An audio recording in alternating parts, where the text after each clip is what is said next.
Hello everyone, welcome back to A Wild Approach. My name is Macy Lou.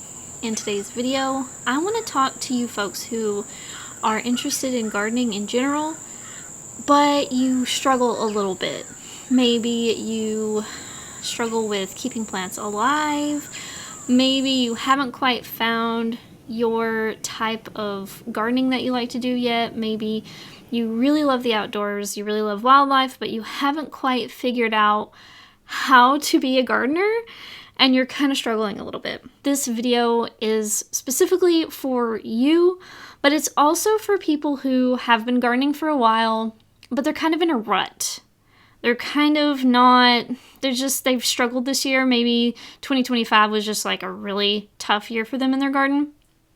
This video is also for you because I think it's going to kind of speak to the same vibe and mindset and just how to shift that mindset just a little bit in a better direction. Okay, so first let's talk about the green thumb myth. I believe wholeheartedly that the whole thing about green thumb, black thumb, I just don't think it exists. I don't believe it's real. I believe that everyone kind of starts off being a black thumb and then you learn how to become a green thumb. I don't think that you're born being good at gardening. I think that that is silly. Maybe some people are a little bit more quick-witted and maybe they learn a little bit faster the skills that are required to garden. That would make you a little bit better at gardening right from the jump, but everybody has to start at almost zero pretty much. Anything that you've learned growing up would come into play if you remember it. So if you helped your parents in the garden when you were a kid and you remember any of that, that can also contribute to your skills today and that can help you as well. But again, none of us come out of the womb being a gardener. So try not to put yourself in this little box that says that you're terrible at gardening and that you'll never be good at gardening, because if you think that way, you will fulfill that prophecy. And it's easier to fulfill that prophecy when you give up, when you try for a couple years and you just stop trying. If you try for a few months and you stop trying. If you try for 5 years and you stop trying. Now, granted, if you just don't like it, if you just don't enjoy it, if you find no fulfillment in it at all, not even a little bit, then maybe gardening's just not for you, and that's totally fine, and I totally understand if you want to click off the video now. Hey guys, thank you so much for clicking on this video. Please don't forget to hit the like button if you are enjoying this content so that I can know what videos you all like the best. Do you need a short, quick guide to get started in wildlife gardening? Well, turns out I've got just the thing. I just came out with a new free ebook just for you, and it's called A Wild Approach to Gardening 101, and it's available on my website today at macylou.com/shop. It's free, so go check it out. What do you have to lose? But that's not being a black thumb. It's just not for you, and you're just not as interested in it as maybe you originally thought you were. So this video is really for people who know they're really interested in it. They love the outdoors, they love wildlife, but they just struggle to keep consistent with creating a garden. They struggle with the intricacies, the details of creating a garden. Maybe they're just overwhelmed with the blank slate. Whatever those cases may be, I think this video is going to be helpful to you. So again, I just don't believe in a green thumb. I don't believe in a black thumb. I used to think I was a black thumb, and now I have an entire lush garden right outside my door. So I just don't believe in that. I believe that you learn how to get better with growing plants, as well as you learn what type of plants are just better suited to your region, better suited to your yard, better suited to the conditions that your garden is in, and better suited to you, the gardener, and what you want to actually accomplish. For me, native plants were the answer to a lot of my problems. I would try to grow random plants, some of them native, a lot of them not native, and if I had native plants, I was probably putting them in the wrong places.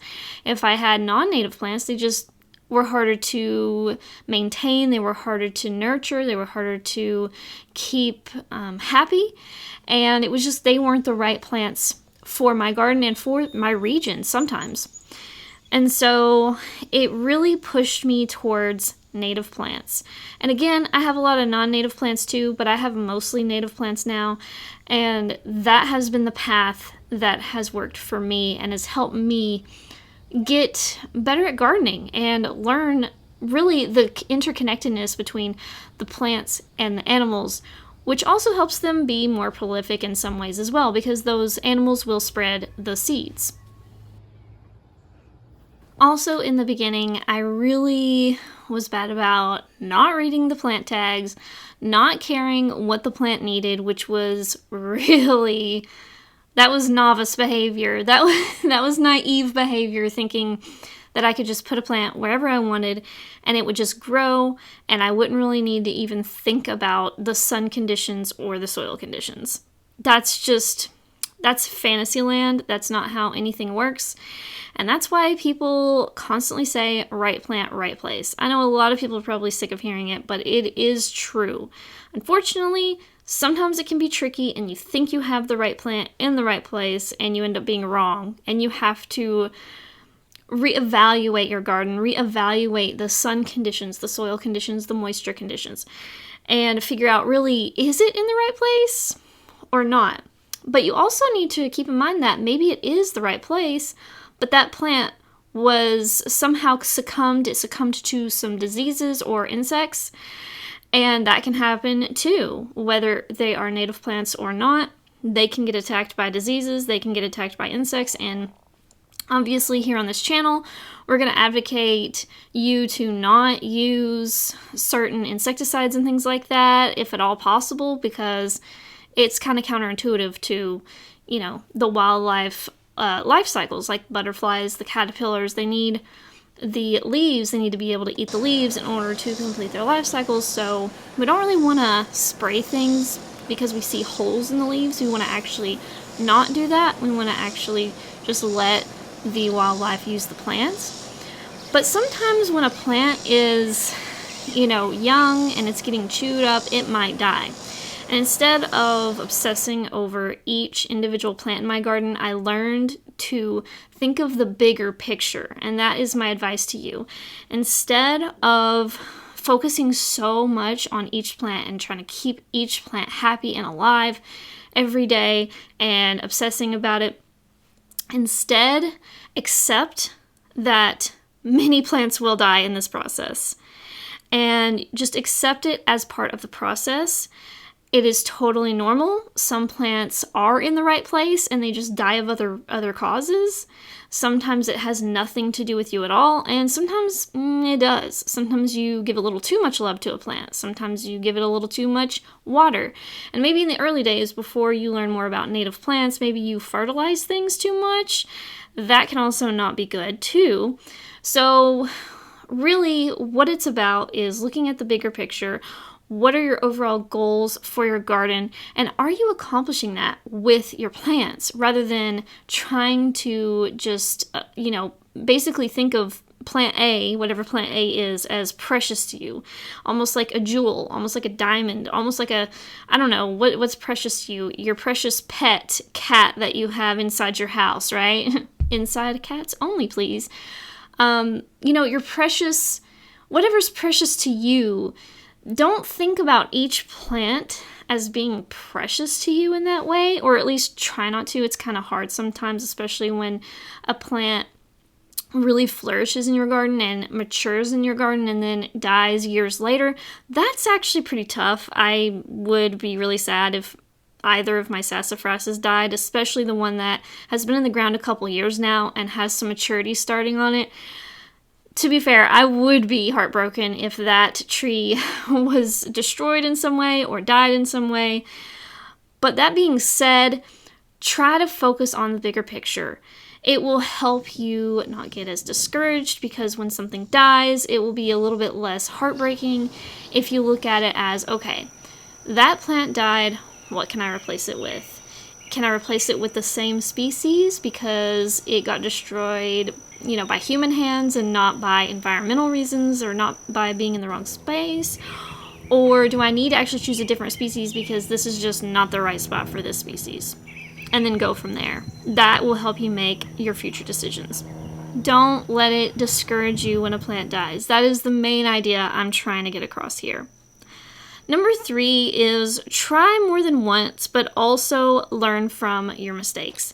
So one thing that I think is interesting and can kind of make gardening feel complicated is sometimes you try a plant in a certain spot in your garden and it seems to work at first, but certain seasons, maybe the summer, is just really harsh and it doesn't look healthy in that spot, so you move it to another spot, and then you didn't really think about this other issue with this second placement, maybe compaction, for example.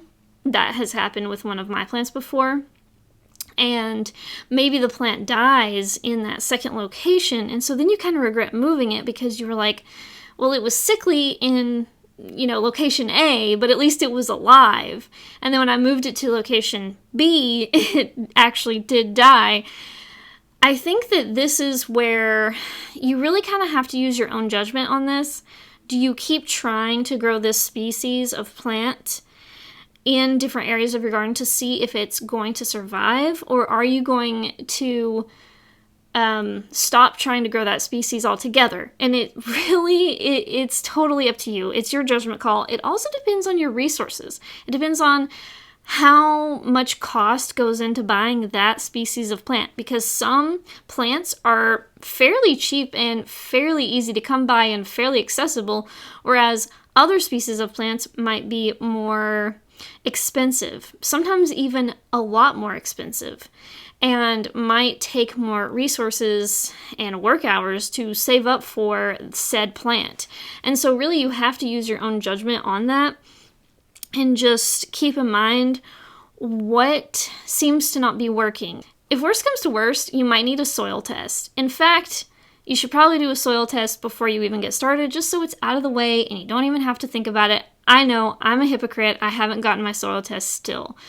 But I think, depending on what time of year I need to be doing it, I can probably do it soon, because I think I finally have the opportunity to do it.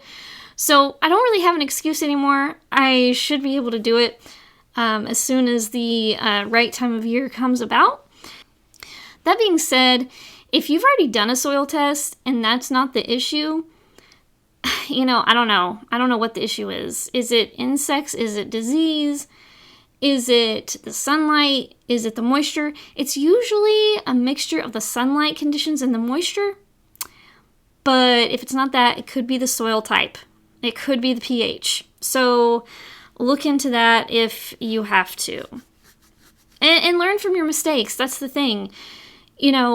Don't necessarily give up on a species after it dies one time, but learn from your mistakes in the sense of, was it your fault? Did you put it in the wrong place? Did you put it in a garden with the wrong soil pH? Did you put it in too much sun, too much shade, too much dry soil conditions? Like, what do you think happened there? And again, it might take you a few times of planting that same species and it dying for you to finally realize that that species is just not going to survive in your garden. But again, it's up to you to decide when to give up on that plant, when to give up on that species, because it can be hard to give up on certain species that you really, really, really want to grow in your garden and you really, really want to succeed. So it's really up to you. As long as you're learning from your mistakes and you are trying it different ways and in different areas of your garden, and you are testing your soil if you have to kind of prevent some mistakes from happening in the future, I think that, that's really all you can do. Okay, so number 4 is just, if you really want to be a gardener and you really want to garden, keep at it. You get better with a combination of experience, research, and experimentation.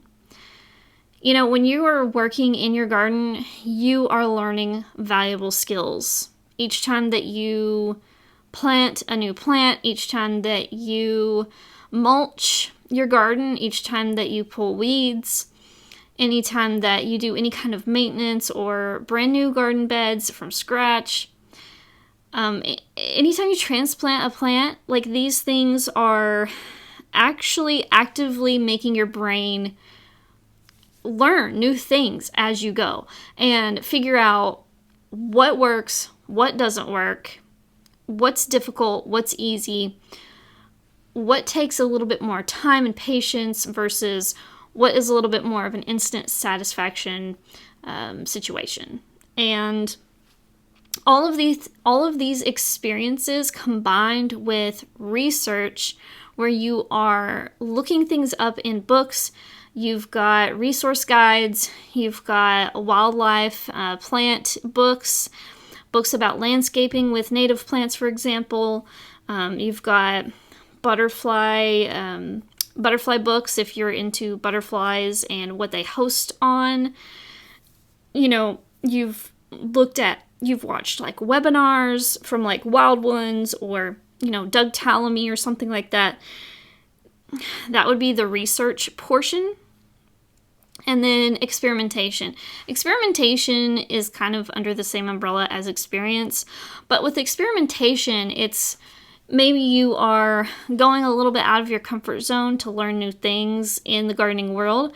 Maybe there are some things you didn't really want to try in the past, maybe different propagation methods that you were kind of like not really interested in, but now you are becoming more interested in them. Maybe you want to get better at a certain way of propagating native plants or growing native seeds. All of those things are experimental if you've never done them before. And as you do them more and more and you learn and perfect your methods for growing plants, that becomes part of your experience. So experience, research, and experimentation are all going to be pivotal parts of your gardening journey, and they're going to help inform everything you do in the future. And you can look back on the past at your garden and what didn't work, what did work, and what you did to nurture your garden to actually make it grow better. Did you properly water things when you first planted them? Did you water them a little bit after that to keep them moist until they could mature and they could actually establish, and then just let them do their own thing after that so that they could grow stronger roots, deeper roots, and so that they could learn to survive on their own? Because that's another important part of growing plants, is to not over baby them and not over love them to where they get a little too much love and a little too much reliance on you. Especially outside, these plants outside, they really need to learn how to survive on their own. And so again, that kind of takes us full circle back to right plant, right place, right? Because if you have the wrong plant there, it's never going to really survive on its own. And if it does, it's going to be puny, it's going to be weak, and it's going to be sickly, and it might be prone to diseases or insect damage. So, it really comes back to right plant, right place, which, we say all the time in the gardening world, but I digress. And number 5 is, if you love the outdoors or if you love wildlife, definitely keep trying. Do not give up, because if you care about being outside, but you also care about the wildlife too, those two things are really going to help drive you to keep going. Because if you didn't have those things, if you didn't care about being outside and you didn't care about wildlife, you probably would have given up already. You probably would have given up by now. You probably wouldn't be watching this video. So I'm just going to say that if you love those two things, you can probably propel yourself forward. And it's okay if it feels really slow and sluggish and frustrating. It's okay if it takes you years to understand how to even do half of what you perceive as the skill set needed to create a garden, because let me tell you how many times I started gardening and I gave up, and I tried again and I gave up, and I tried again and I gave up. I don't even know how many times it's been. I mean, let's just say it's been multiple times, okay? I have planted things in like maybe 2015 with the hope and dream that they would flourish and they would spread and they would be these beautiful, I think they were phlox. I think they were like a pink phlox ground cover that I planted. And I had this dream that these like creeping phlox were going to just do so well, and they didn't do well at all. It was a disaster. I probably didn't plant them properly. I probably didn't tend to them properly to get them established properly. It was a mess. And then I probably gave up for like a year and then went back to it. You know, I gave up multiple times and I tried different things, and I would return to it over and over and over because I had such a drive in me to feel this sense of place, this sense of belonging. I wanted to connect with nature. I wanted to kind of go back to my roots of my childhood where I would be outside more, because there was this long stretch of my adulthood where I just wasn't outside that much. I was just inside a lot, and I kind of missed being out in nature and connecting with it. And so I had this drive to do that. I had this drive to attract butterflies to the garden. I had this drive to help the bees. And all of these things really came together to keep me going, because there have been so many failures at this place. There have been so many times where I have not known what the heck I was supposed to be doing, and I was just planting things in the wrong places, no regard whatsoever for what the plant needed, not establishing them properly, and then on the flip side, overwatering plants that I was really excited about, and I really wanted this plant to survive, so then I would do the opposite and I would overwater it rather than neglect it. And it was it was discouraging. But you notice where I am now, I didn't give up. If I gave up, I wouldn't have this garden. And that's the key. But again, you have to want it, because if you don't want it at all, you're not gonna keep going, especially if it's hard for you. Now, some people may keep it going because it's not as hard for them. Maybe they learn a little bit faster, they figure things out a little bit quicker, or they have family or friends who have helped them along the way know how to do things, and they might be able to both have a garden and not be as devoted to it at the same time, if that makes sense. Mentally, at least, like not as obsessed with it, I suppose. But time and time again, if you're not interested enough in something, you're not going to keep going. So I think that if you're on this video, and if you've gotten this far into the video, you definitely are interested in this topic. So don't give up. Learn what grows well in your area. Learn what plants are just so easy to grow where you live, and what plants are native and what plants are invasive, because you definitely want to try to reduce the amount of invasives in your garden, because they kind of take over and they kind of get in your way when you're trying to plant your actual natives, and they take up space that the wildlife need their actual host plants to be instead. And so that would be my advice there. And now we're going to talk about some footage that I'm going to show you on the screen right now. Okay, so right here you are seeing cardboard on the ground, and you're seeing like a big mulch pile, right?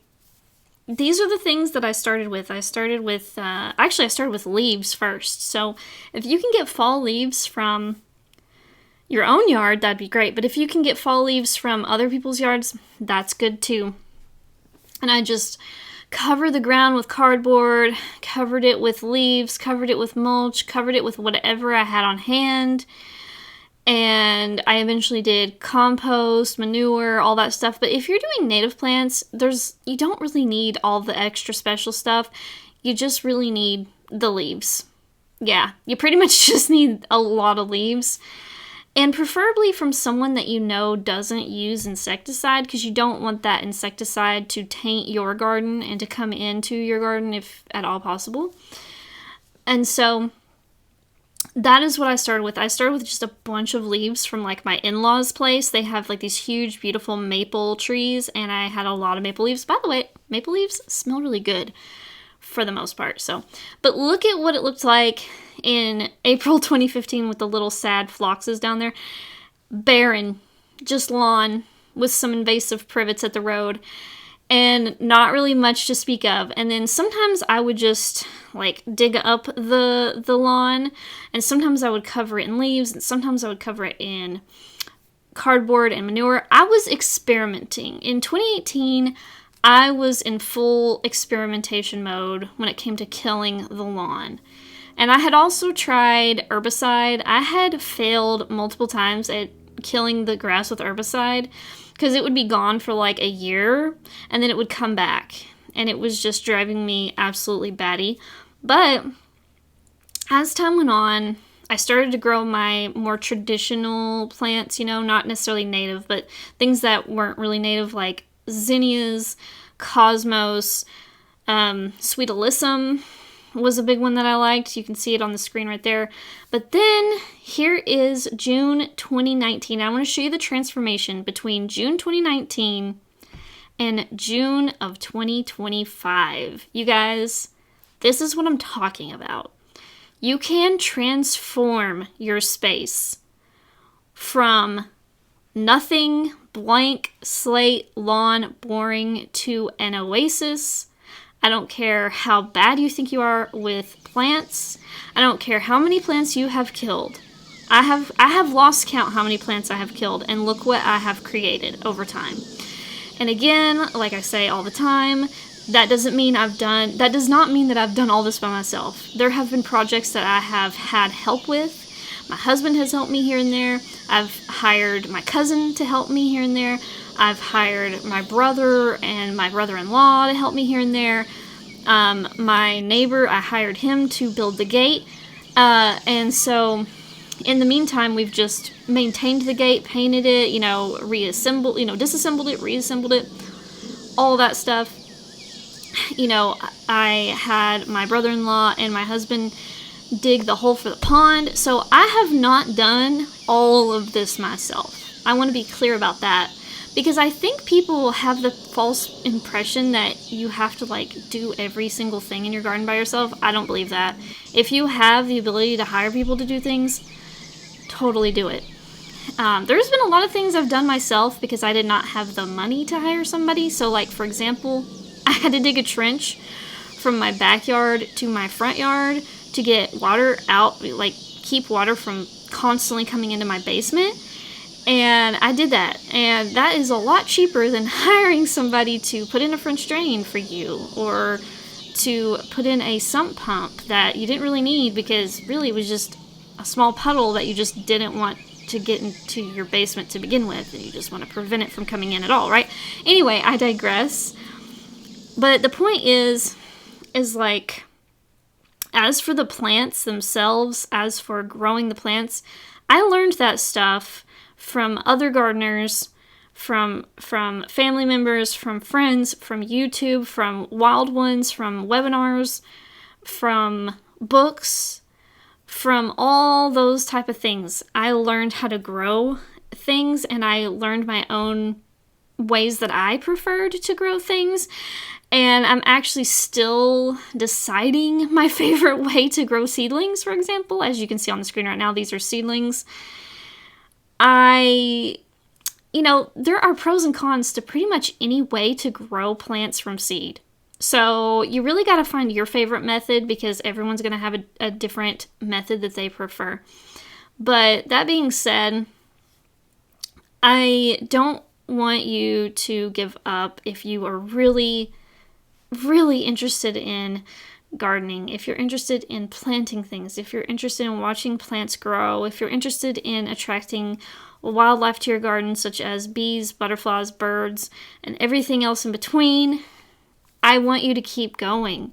Don't think that just because you killed a few plants, it means that you're never going to figure this out, because if you really want to figure it out, you will. And I think that you need to remember to remind yourself constantly, you need to know what each species wants. what does this, actually, what you need to know is what your garden has. Does your garden have a lot of sun? Does it have a lot of shade? Do you have different areas where some is sunny and some is really shady? Find out what your garden can provide. Can it provide a moist environment, or is it more of a dry environment? You need to know that first. That's the fundamental. That's the fundamental most important thing you will ever need to know, is what your garden can provide. And there's like different little microclimates in your garden and different little pockets in your garden that can provide different things sometimes, maybe depending on how your house is built and how it shades your garden, and if you have any mature trees around. I could go on and on and on, but I think you get it. It's okay to experiment. It's okay to fail. In fact, that's probably the most important thing you need to be able to do, is fail without getting discouraged. Because honestly, that's the best skill you can have with anything in life. Being able to fail is important in careers, it's important in hobbies, it's important in gardening, it's important in almost everything in life. Cooking. Do you like to cook? Do you like to bake? You have to be okay with failure with that, because that helps you learn and grow as a cook, as a chef, as a baker. Same thing with gardening. Like it applies to everything pretty much. So that is what I want to leave you with today.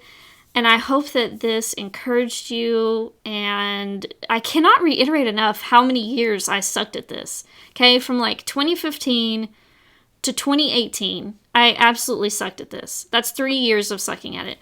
From 2018 to 2019, I was, sometimes I kind of sucked at it, and then sometimes I actually started to have some wins, and I was like, oh, this is actually growing well, and oh, this is growing well too. Oh, that died. Oops.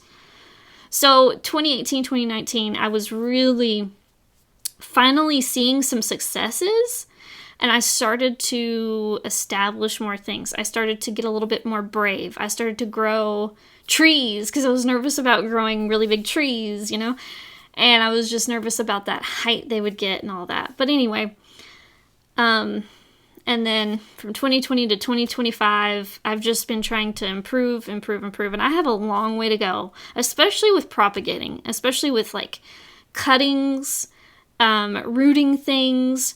I'm very hit and miss with rooting cuttings and things like that. Sometimes they just take just like that and it's super easy. And then other times it just dies and rots on me. And I haven't quite got the hang of that yet. So we all have a lot to learn.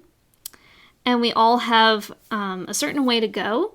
I don't think any of us are really the end-all be-all in gardening and know it all and don't have anything to learn. I think there's always more to learn. I think gardening is so intricate and there's so much to it. So let me know in the comments down below what you thought of this video, and are you going to keep going with your garden? And don't forget to hit the like button and subscribe button so that I know that you enjoyed this video, and I will see you in the next one. Bye, guys. Hi, guys. Cutting in here real quick to let you know that I have a new feature on my channel, and it is the join button. If you click the join button, there are going to be 2 options for you to choose from. You can choose to be a part of the Cozy Cottage group for $2.99 a month, which would give you the loyalty badges, emoji, and early access to all of my new videos. Or you can choose Secret Sanctuary for $9.99 a month, and this includes everything else I already mentioned in the $2.99 plus members-only live streams. So if we get some members in the Secret Sanctuary, I will have special members-only live streams. So thank you guys for considering it. Whether or not you can, I appreciate you very, very much. In celebration of spooky season, I've designed a brand new shirt called Night Watch, which features the owl that showed up to our garden just a few weeks ago for the very first time. I think this is a great shirt for the Halloween and autumn season, and I hope you guys do too. Check it out at my link in the description. Hey guys, don't forget to follow me on Blue Sky and Instagram. These are the 2 best social media accounts other than YouTube, where you can find me and you can see me post photos of the garden, thoughts on wildlife, and more. So don't forget to follow me over there. To support the channel, like the video, comment, and subscribe. You can also support my work by buying art from me at macylu.com. Thanks for watching!